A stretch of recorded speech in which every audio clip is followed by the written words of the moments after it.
I thought I would put this up here.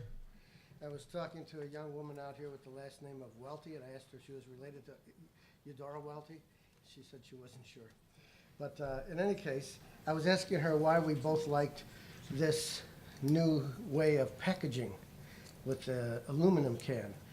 And what draws me repeatedly in the fields of general semantics and semiotics, what draws me is the combination of a value and a symbol.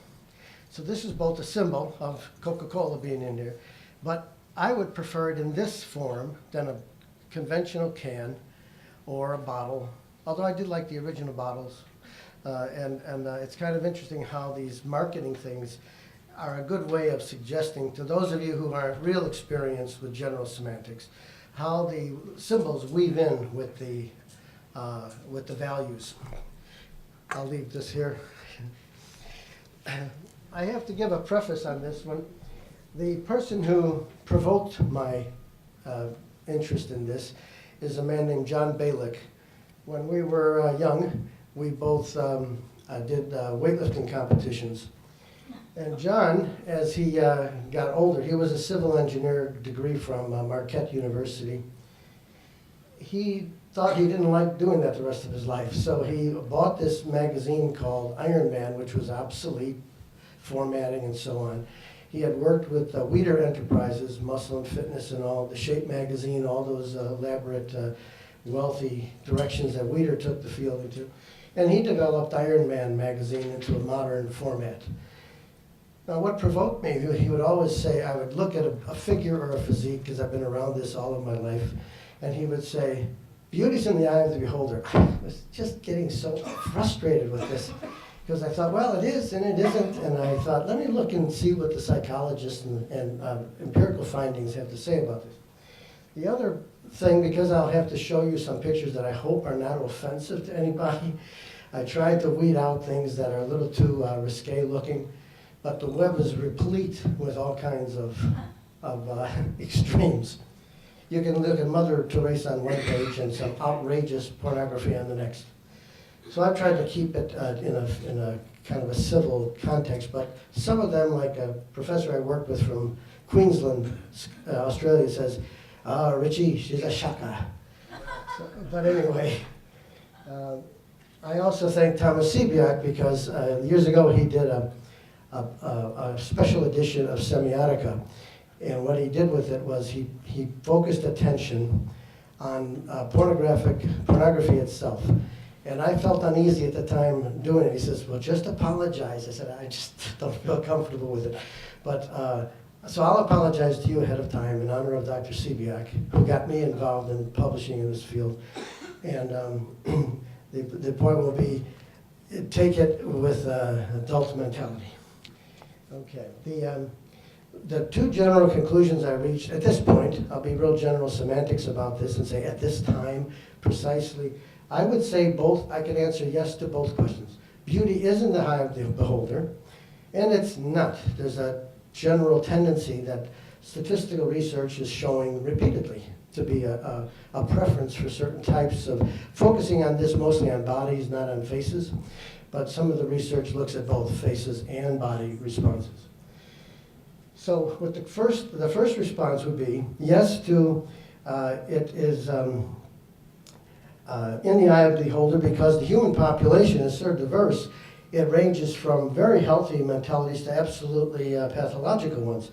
So you have to take the whole thing. I'm talking now also with the backing of not only Nancy Etkoff, who is the main source for this research.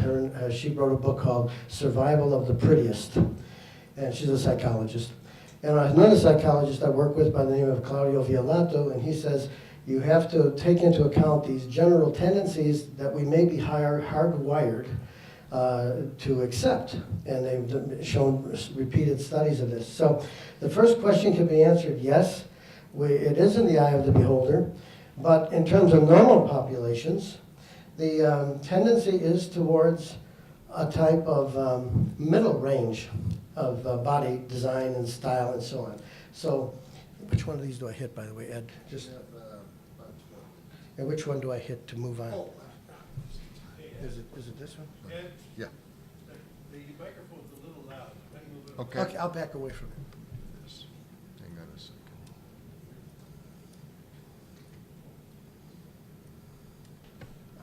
Hang on. Sorry about this. Okay.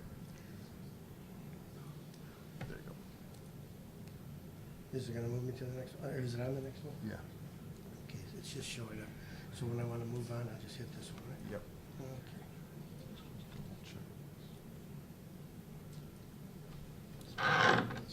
Okay. Okay. Okay. Now, if we look here, several people have looked at the blend of symbols and values. I just can't think of anything where I look at it and I don't rank it in some way. I'm always ranking. So in this study, I'm looking at human bodies.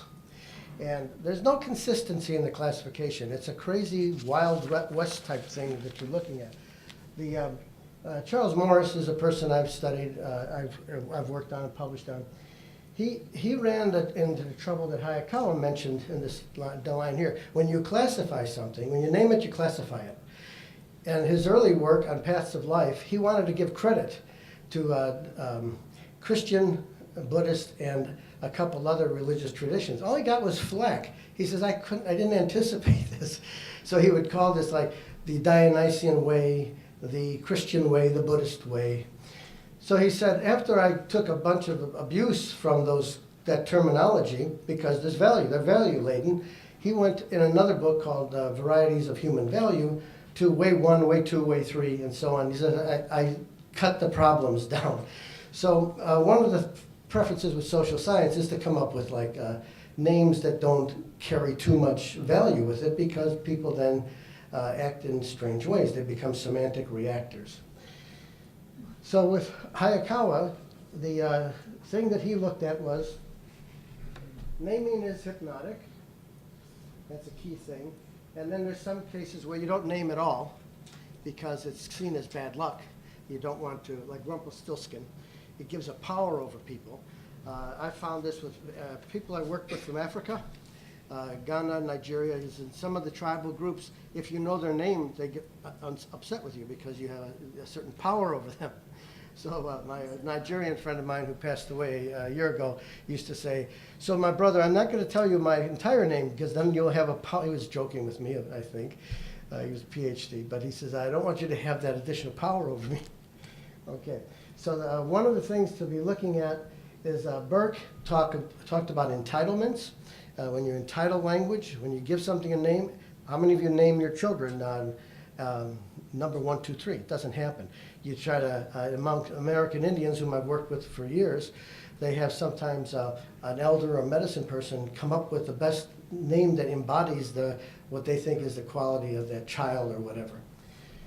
And most of us don't like to give our names, like except for the old Johnny Cash song, A Boy Named Sue. Most people like a name that is kind of suitable. Okay. Now, in figure and physique name classifications, like I said, it's crazy. If you look at Red Book magazine, Elle, Muscle and Fitness, you pick a magazine, they give it a different title. I've resorted on a couple papers to using a traditional classification that's been criticized called endomorph, mesomorph, ectomorph. Okay, you have the heavy, the muscled, and the thin. Okay, and the tendency has been in affluent countries, the thinner is acceptable. And sometimes the British saying you cannot be too thin or too rich prevails. But my family came out of an impoverished Europe, and they used to kind of squeeze cheeks and say, you have to put a little more weight on you, you're looking too skinny.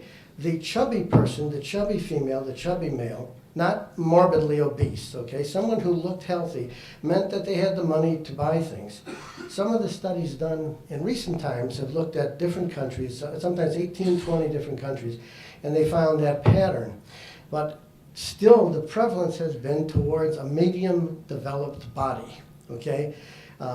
If you're a skeletal form, you get away with it with Kate Moss, you get away with it with Twiggy, and some of the models. I think it was Spain that said, we've had enough of your skinny models that are falling over from weakness. We want to see some more flesh. They had a resistance to that extreme skinniness. But let me show a couple pictures, I'll run out. Okay, here's some examples. This was done in terms of fat ratios, fat content, and it's a body mass index of fat to muscle ratio. So here's a male with a very low, what is that, 3 to 4%, and then it goes up to 25% here. Some might argue lower, it's heavier than 25%. And then females have a similar type patterning. And then in some magazines, each one of these is given a different body form. An H figure, an O figure. Oh, anyway, it's enough to get you dizzy. The main thing to keep in mind is that I did a paper called The Mismeasure of Mesomorphy. I like alliteration, I guess. And I was tired of, even though I think he's an interesting character, I was tired of Arnold Schwarzenegger being seen as the body of bodies at the time. So I said, if you like that, that's a good one, but let's diversify it. There's a whole bunch of mesomorphic forms that are acceptable.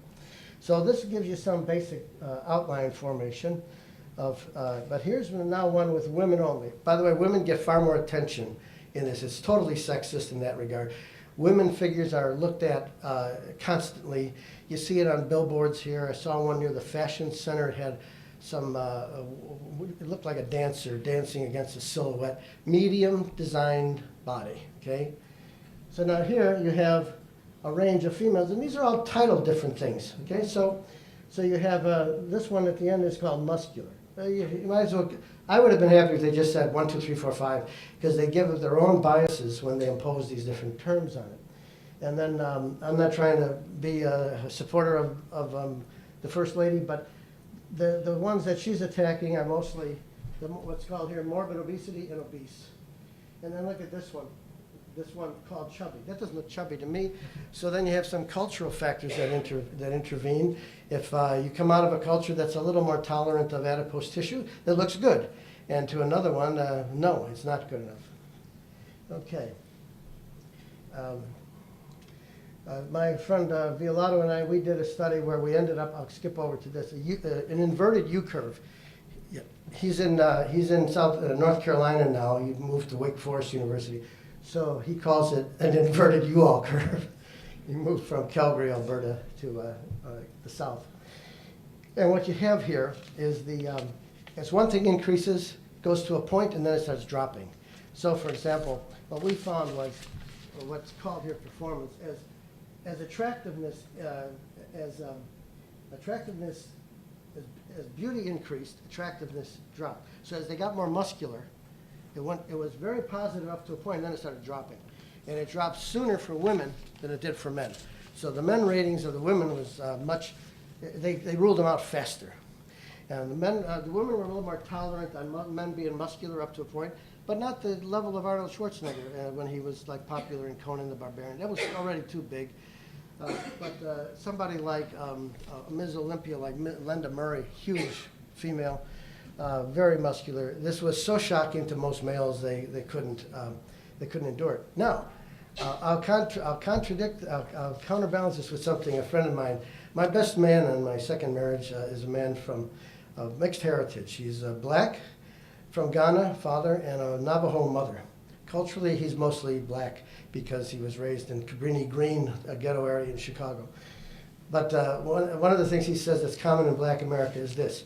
You don't like this girl because she's too tall, she's a little too muscular, and she's stronger than you are, right? He says, yeah, that doesn't bother me, get out of the way. And he says that kind of routine line is very common in black America. I said, well, I'm going to borrow it if you don't mind, because I think it's a good one. So that gets to the eye of the beholder thing.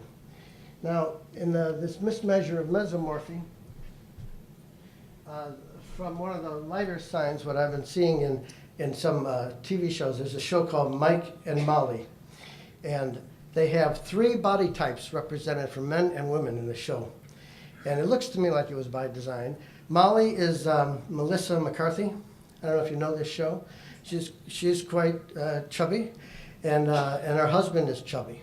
Then there's the sister is kind of what was called voluptuous in one of these things. She's a middle range. And then there's a middleweight male his partner in the Chicago Police Department. And then the third body type, which is ectomorphic, is Swoosie Kurtz. So she's this super lean, and then there's this super lean, also black waiter who the two police officers go into his restaurant. So you see this stuff work its way in, and there's parallelism in that show. Would I have a minute? Okay. I'll just go through a couple. These are all kind of seen as normal range bodies. This one was from an old film, Adam and Eve. There's nudity in this one. And that was Johnny Weissmuller and an actress they couldn't identify, but it's from a 1929 film. And if you notice, they're very lean. I'm going to skip through these because I've already mentioned it. We have some classical statues, of course, and look at the proportions.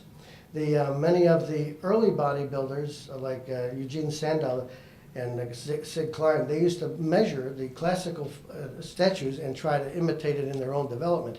That was before roids and other things took over the field. So we have Perseus holding the head of Medusa, and then, of course, David. Here's some more classic ones. That's Perseus again, a Discobolus. This one you got right here at the United Nations building. This is Samson, very symmetrical, very proportionate. And this one, I can't remember the artist right now, but the irony is they're all out of the same mold and they're all symmetrically designed men. That's Chicago, these two Indians. They're at right off of Michigan Avenue. And these are also the small end, or the lean end. That's Tony Sansoni. He was voted in his day the most beautiful man in America. And there's that is Sean Connery, by the way, on the left, before he went into 007 films. And that's Eugene Sandow. This is a Russian weightlifter, medium development. That's Steve Reeves. He was one of the early Hercules people. This is a man, he was my coach when I was a kid, Sergio Oliva. He died a couple years ago. And this one, John Balick said, it's probably Photoshop, but he said, go with it. And over here, again, Photoshopping. This is Bruno San Martino in the middle at 77 years of age. And there's Arnold. There's a joke from Italy. I got this one where they had outside of McDonald's. If David eats too many McDonald's, I guess that's the warning. And now this one, Arnold gets all kinds of abuse because he's not in very good shape anymore. So they go, here, I'll be back, oh my back. And this is a warning that you shouldn't overdevelop one area of your body. Just if you tolerate, here, let me go. These are Cleopatra. Here's a consistency in female forms. And that's Andromeda, pictures of Andromeda. But if you notice, kind of a middle range consistently. And here we go with some more famous paintings with Andromeda pops up as a common theme in paintings. This is Salome, again, medium development. And this one, this is the statue of Zeuxis, pictured by Zeuxis choosing his models. Okay, because it was the time of the first composite where you get the ideal forms of everybody and you put them in one form.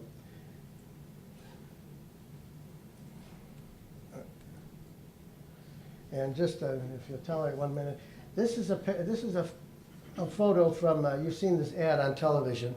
It's supposed to be an older lady. Now I have a 90-year-old relative woman, and she said, I'd give the rest of my hair to look like that as an older woman because the legs are long, slender, and she's supposed to be an older person suffering from RA, okay? But again, they don't have some overweight person or skinny person. They have this middle range. And you know who some of these are, Farrah Fawcett and Raquel Welch. This is a statue here in New York, and I couldn't find it. Maybe some of you know where it is. And there's the big Linda Murray, huge muscularity. And you don't see these usually in ads. These are exaggerated women, exaggerated formations. And the middle one is probably Photoshopped. The other one, I ran it past Mr. Bailey. He says, no, there's a number of women that big, but the one in the middle is probably Photoshopped. And this one, of course, is not a muscle woman. She's a plastic surgeon product. Thank you.